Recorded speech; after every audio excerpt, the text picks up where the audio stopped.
कई बच्चों के अलग अलग तरीके के सपने होते हैं। कोई बोलता है मैं इंजीनियर बनूंगा, कोई बच्चा बोलता है मैं डॉक्टर बनूंगा, कोई बच्चा बोलता है मैं बिजनेसमैन बनूंगा। परंतु कई लोग प्रशासनिक सेवाओं में अपना ध्यान आकर्षित करते हैं, चाहे वो कलेक्टर की तरफ जावें, चाहे किसी भी तरीके की प्रशासनिक नौकरी की तरफ जाते हैं। जो आपके हाथ में ये खिलौना है, मोबाइल के रूप में जो आपके हाथ में खिलौना है, इस खिलौने को आप कितना सदुपयोग पॉजिटिव कर रहे हैं, डिपेंड इस पे करता है। बच्चा अपनी 75% से ज्यादा यदि अंक 10वीं कक्षा में लेकर आ जाता है तो पूरा अजमेर शहर उन बच्चों की तरफ देखने लग जाता है। क्यों देखने लग जाता है? क्योंकि 11वीं क्लास में वो और ज्यादा मेहनत करेगा। 12वीं क्लास के अंदर जब वो बड़ी परसेंटेज से पास होगा, जिसकी 75% अंक आए हैं, जिसके 80% अंक आए हैं, जिसके 85% अंक आए हैं, वो 90 और 90 से ज्यादा अंक लाने के लिए अपना प्रयासरत रहेगा। क्योंकि मालूम है कि इस कंपटीशन के जमाने के अंदर एडमिशन 90% से कम के अंदर अच्छी जगह पर नहीं मिलते हैं, अच्छे स्थान पर नहीं मिलते हैं, आपके मन मुताबिक नहीं मिलते हैं, तो आपकी दिशा और दशा बदल जाती है, आपके मन इधर उधर व्याकुल होने लगता है। तो निश्चित रूप से उन सब दिशाओं को सही रखने के लिए, और यही नहीं पढ़ाई करनी है। पढ़ाई यदि आप 8 घंटे करेंगे, 7 घंटे करेंगे, 6 घंटे करेंगे, निश्चित रूप से ध्यान लगाकर करेंगे, तो निश्चित रूप से पढ़ाई की सारी दिशा रहेगी। परंतु मैं अपने शहर से प्यार न करूं, मैं अपने राष्ट्र से प्यार न करूं, और मैं अपने ईश्वर का आराधन नहीं करूं, तो ये सब चीजें करनी बेकार हो जाती है। क्योंकि परमात्मा ने जीवन से पढ़ाई करने के लिए नहीं दिया है। पढ़ाई के साथ साथ और क्षेत्रों में भी आपका व्यक्तित्व बढ़े, आप जो अपनी फिजिकल बॉडी को, अपनी जो अपनी शरीर है उसको अच्छे तरीके से संचालित करने के लिए खेल के मैदानों के अंदर भी उतरे।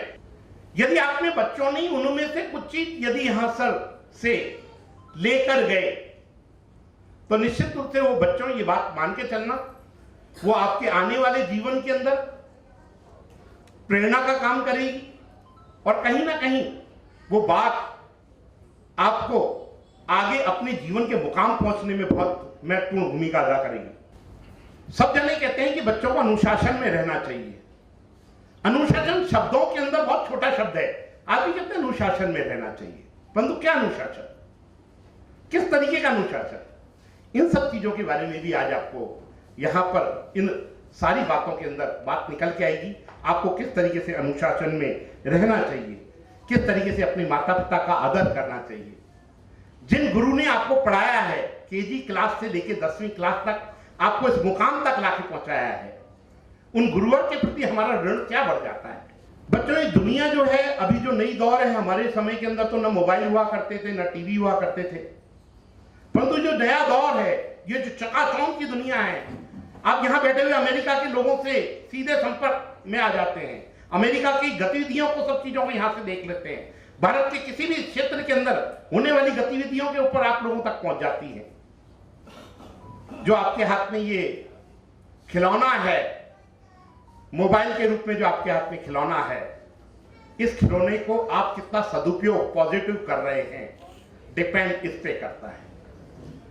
यदि आपने जो खिलौना है, यदि खिलौने को यदि आपने अपनी पढ़ाई की तरफ ध्यान देके करेंगे, तो निश्चित रूप से आप लोगों को बहुत बड़ी बात समझ में आएगी। आज हमारे बीच में गोविंद जी व्यास साहब भी आने वाले थे, परंतु उनका छोटा सा एक्सीडेंट हो गया, तो वो एडमिट हैं, वो आप लोगों के साथ में नहीं रह पाएंगे आज।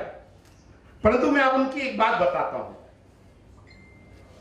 वो हमेशा कहते हैं कि बच्चों को पॉजिटिव रखने के लिए हमेशा अपने आसपास के अंदर अच्छे दोस्तों को रखना चाहिए। अपने आसपास जो आपका वायुमंडल है, वो अच्छे लोगों का रखना चाहिए। यदि आपने अपने आसपास अच्छे लोगों का वायुमंडल रखा, तो ये बात निश्चित मान लेना कि आपकी तरक्की निश्चित है।